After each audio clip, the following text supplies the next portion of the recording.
तो जिस कार्य में आगे बढ़ोगे उस कार्य में तुमको मात्र 3 महीने में सफलता प्राप्त हो जाएगी, अगर शिवलिंग का दर्शन है। शिवलिंग का दर्शन मात्र चाहे स्वप्न में हो चाहे हकीकत में हो, जीवन की सफलता देता है।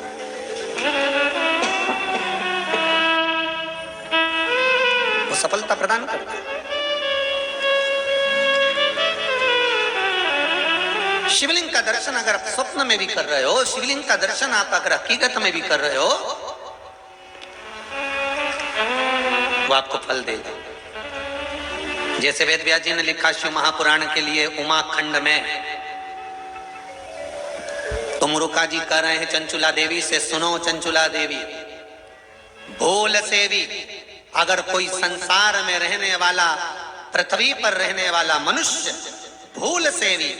शिव महापुराण की कथा यदि श्रवण कर लेता है तो उसके जीवन में मात्र कुछ क्षण में सुख की अनुभूति होने लगती है। शायद इसलिए आप लोग कहते होंगे कि गुरुजी आप बार बार कहते हो 3 महीने में बाबा ऐसा, तो 3 महीना क्योंकि शिव महापुराण में स्वयं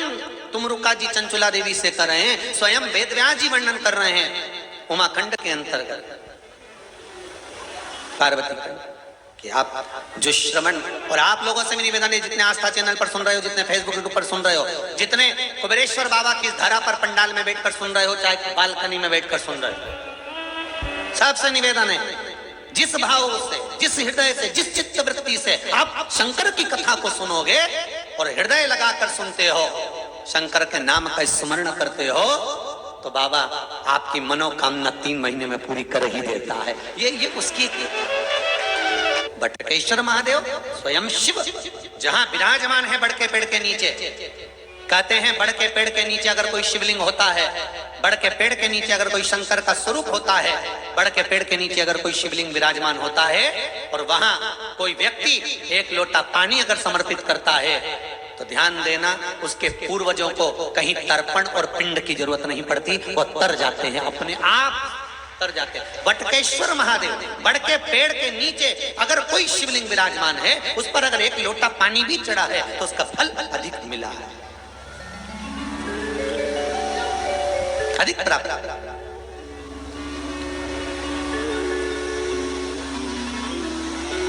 महाराज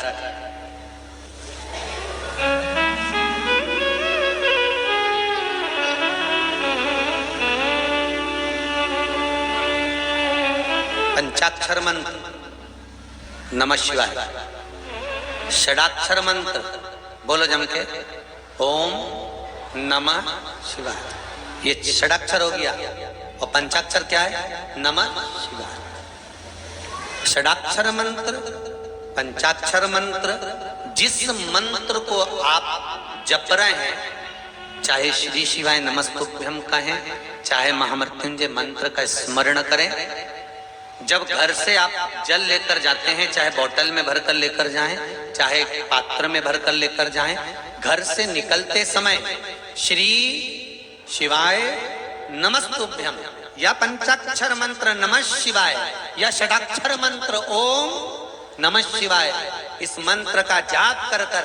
घर की ओर निहार कर आप जल लेकर जब शिव जी को समर्पित करते हो और वहां से जल चढ़ाने के बाद भगवान का सुंदर चरणोदक थोड़ा सा लेकर आकर घर के द्वार पर छींटते हो, महाराज उस घर में कभी संपदा की कमी नहीं रह सकती, उसमें संपदा बढ़ेगी। पर जाते समय, घर से निकलते समय, जल ले जाते समय षडाक्षर मंत्र, पंचाक्षर मंत्र या श्री शिवाय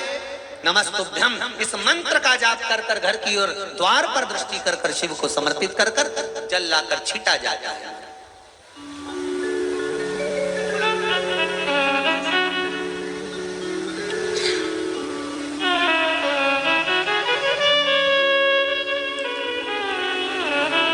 बारह ज्योतिर्लिंग का तो नहीं कह सकता,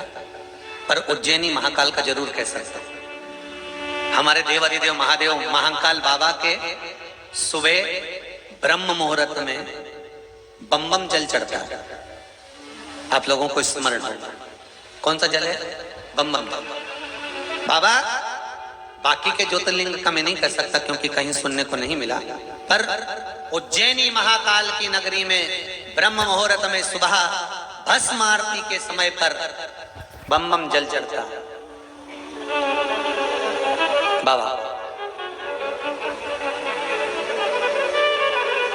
अगर आप कभी उज्जैन जाएं तो उज्जैन में अगर कोई ब्राह्मण जन को, विद्वत जन को, कोई उज्जैन में महाकाल बाबा के किसी पुजारी पंडित आदि को आप कहेंगे कि हमें बम बम जल दे दो, तो वो बोतल में आपको वो जल दे देंगे। जो उज्जैन में रहते हैं वो लोग जानते भी होंगे बम बम। महाराज वो जल की महत्वता क्या है? वो जल की महत्वता क्या वर्णन करेगी कि उस जल को जब हम घर के द्वार पर छींटते हैं या दुकान व्यापार के द्वार पर छींटते हैं तो वहां अगर कोई